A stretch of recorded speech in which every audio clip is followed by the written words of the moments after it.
So that was Hellblade 2. Damn. That was good. I wonder what the internet has to say about this.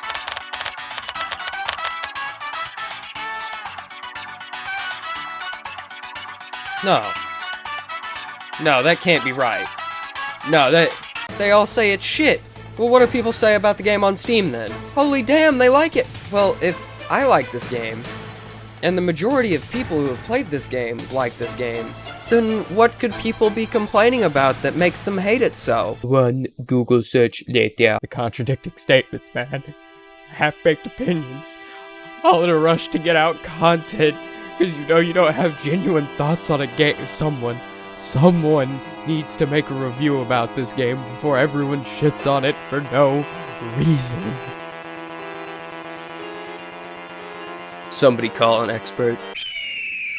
After extensive study and review of the related materials to this case, the case of Hellblade 2 Senua's Saga, determining whether or not this game is poor or amazing. Since the vast majority of people seem to enjoy this game, we are going to assume it's good, and look at one of the arguments from the opposing side critiquing and criticizing this game and its flaws, to see if any of these critiques hold water. After gathering arguments from multiple sources, I have found one argument that seems to be spoken and well thought out more than the rest. So, my main response is going to be to that video. However, I will not be naming that person's name or telling you which video it is because, well, I feel like that is unfair to that person and I don't want any hate going their way because after all, at the end of the day, this is a video game and our opinions don't matter. It's a work of art. Also, not every opinion that I'm rebuttaling in this video is his, they are drawn from multiple sources. The main critiques that I saw with this game came down to three main things. People don't like the length of the game, they don't like the gameplay, and they think the story is worse than the first. But what's a game without story and gameplay, with a decent length that I can actually get entangled in? Man, shut the fuck up, I'm getting to that. Now, let's address all of these appropriately, shall we? They told us that the game was going to be 8 hours long, but we ended up getting a 5 to 6 hour product, and some people weren't happy with the length of the game. And they said that it felt shorter than the first game, and I gotta say, it is the same exact length as the first game. It also has a New Game Plus system, but I didn't say that there. Go back and play the first game again. It's not more than 5 hours. I streamed it within the past 2 weeks. It's not more than 5 hours. 5.5 probably if you don't know what you're doing. It's not a very long game. Neither of them are. That argument doesn't hold water at all. If length is one of your issues on this game, doesn't stand up. If the quality of a game is directly correlated to how long a game is, then we have to assume games that you can spend hours and hours and hundreds and thousands of hours in, like Fallout 76, Starfield, and Assassin's Creed Odyssey, are some of the best games ever made on the planet. And we all know that they're not. Okay, you got me. I'll stick my hands up on that one. I picked an easy one to shoot down first, okay? Yeah. I picked an easy argument to swing off to the side, but don't worry.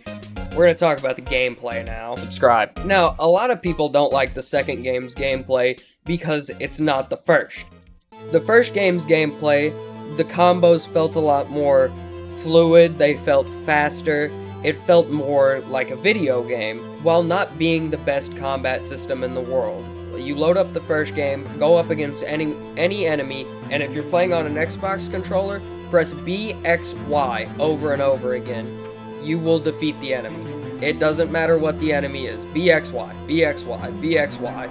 You'll fucking solve any combat encounter. And the same thing could be said about the second game, but because you don't have the bash option that you had in the first game, you are a lot more likely to get parried or blocked, and you can't easily break the opponent's guard. And because it's in a one-on-one system now, there is no need for dodge attacks like there was in the first game, as well as a mistimed parry resulting in a block of an attack oftentimes still results in you getting damaged, though not for the full amount that the attack would have hit you for, had you not blocked it or dodged it at all. But at the end of the day, it's not an action-adventure RPG. Neither games have a lot of combat sections. Hell, the second game has options in the menu to where the combat will literally play itself. There are only, including the boss fights, there are only 12 to 15 fights in the entirety of the first game, and it's like a 5-6 hour game. There is not a lot of fighting in this game. There's not a lot of fighting in the second game, but when the fighting does happen in the second game, it is restricted to one-on-one fights that feel slower. There is no bash option anymore. There aren't dodge attacks after you dodge either, so the result feels clunkier, but because you're in 1v1s all of the time, and it's more cinematic, it feels more grounded in reality, which I feel like was a goal of this game compared to the first one, because alongside the additional characters, the actual other humans that you get to interact with, you have that more grounded combat system and a real-life location to tie these things to, being 10th century Iceland. But if it wasn't the combat that was the main draw of the gameplay in the first game, what was it? Because it wasn't the puzzles. The puzzles were one of the most criticized parts about the first game. So they actually dialed back the puzzles in 2, but the puzzles I wouldn't say are even really dialed back. There's just a bigger variety of them. So it feels like you're having to do less tedious shit. Simple as. Well, if people weren't sticking around and playing the first game for the combat or the puzzles, what were they sticking around for? It was the way the game delivered the story. The way that Hellblade 1 delivered its story was through internal monologue of the voices in Senwa's head. That's basically your only narrator, was Senwa, and the voices in her head. Those were your only narrators. Every voice you hear comes from her head in the first game. It is completely and totally her journey. They say that at the beginning of the game, that it is Senwa's story, not yours. The first thing that you hear in the first game is, "Who are you?" It doesn't matter. And that's because it doesn't. You are not here to play a video game. You are not here to go and get skill points and get upgrades and new ways to fight enemies. You are here to experience a Viking with psychosis's story. So what changed for people to enjoy Hellblade 1's story so much compared to Hellblade 2? Well, sorry to bring you back to English class, but it's ethos, pathos, and logos. If you don't know what those words mean, don't worry, it's just some dumbass Latin that tells us the different ways and reasons that people can be persuaded. The first game uses a hell of a lot of pathos, using the emotional side of our brains and our persons to bring us closer into the story. The journey for our dead husband to bring him back to us is something we can all relate to at a core level. Bringing something that we have lost back to us and doing anything, and I mean anything, to get it back in our arms again. That is something that just about every human can understand. The second game, on the other hand, while still using a fair bit of pathos, because if you played the first game, you know Senwa's struggle and why she's dealing with the issues that come up in the game the way she does, and why she has the doubts and feelings she does. I'm trying not to spoil anything here. While it does play a role, it is a lot more logos pulled, the story is. It is much more a question of logic and fundamentals as to the reasoning why you're doing what you're doing, with the pathos, the more emotional side of it, being kind of tacked on. And not necessarily bad tacked on, more like it is natural for Senwa to feel this way in this situation because of previous doubts and fears that we know she has from the first game. If Senwa is the only narrator in the first game, well, how does that differ to the second game? Well, you have more characters that you interact with, that you meet, that you learn from, and you see a theme amongst all of them. They are people trying to be better than who they think they are. They are trying and struggling to be better versions of themselves. And it's a noble theme.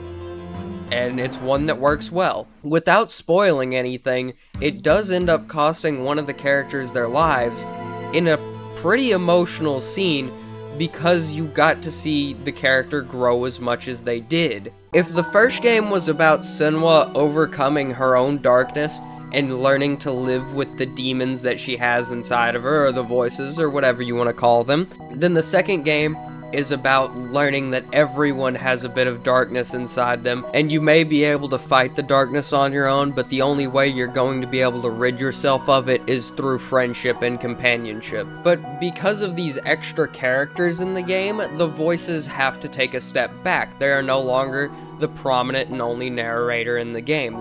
It's only natural. They're not going to get as much screen time, but you still know how Senwa's mind works because of the first game, and you're seeing how those voices react to the situation that she's in now, because those voices aren't just voices. They are Senwa. They are a part of her.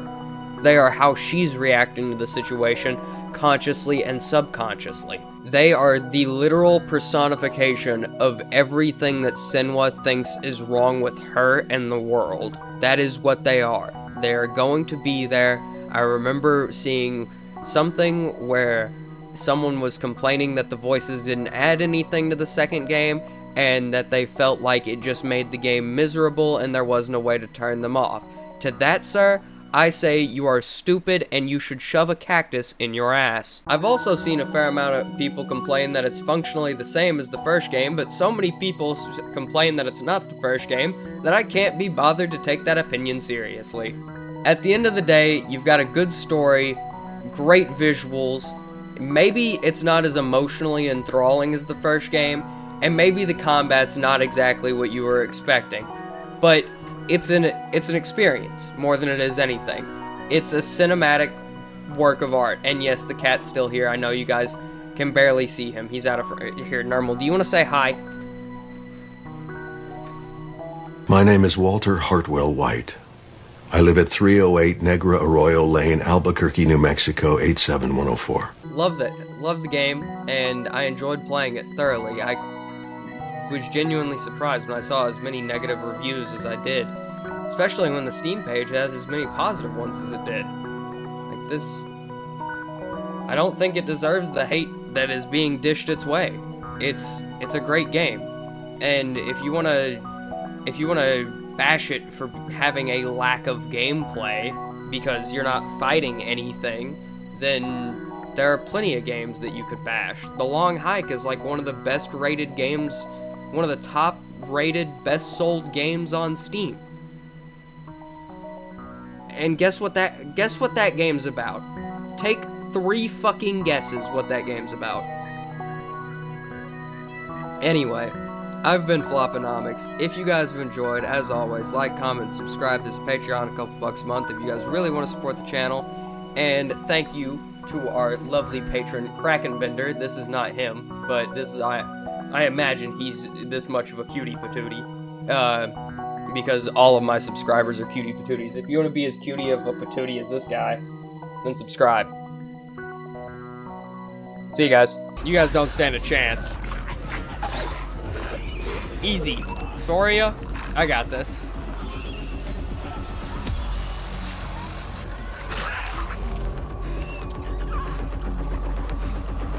Come on, we just need a little bit of focus.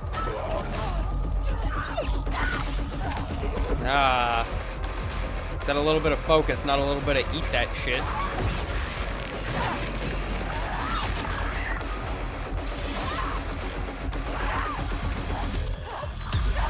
Get off, get off, get off, get off, get off.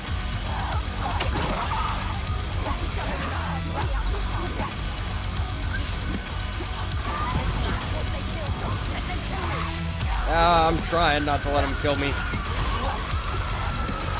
It's a little rougher than anticipated.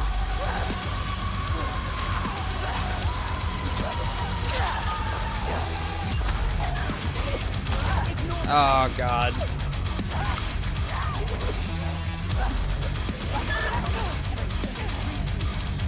Well, then, come on, throw something else if you can read me so well.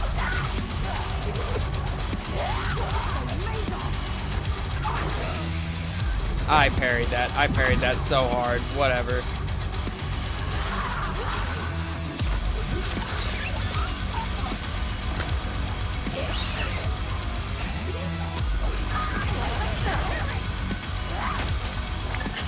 That was brutal. That was actually brutal. Come on, then.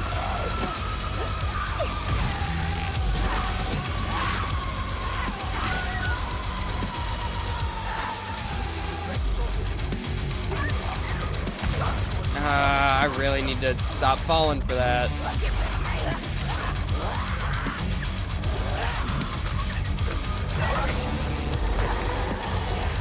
Get off, get off, get off, get off. Okay, okay, okay. Who's next?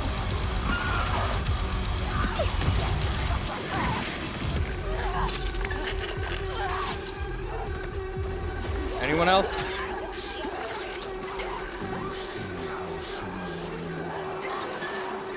Get off, get off, get off, get off, get off. No, no, no, no, no, no. We are so dead. We're dead, we're dead, we're dead.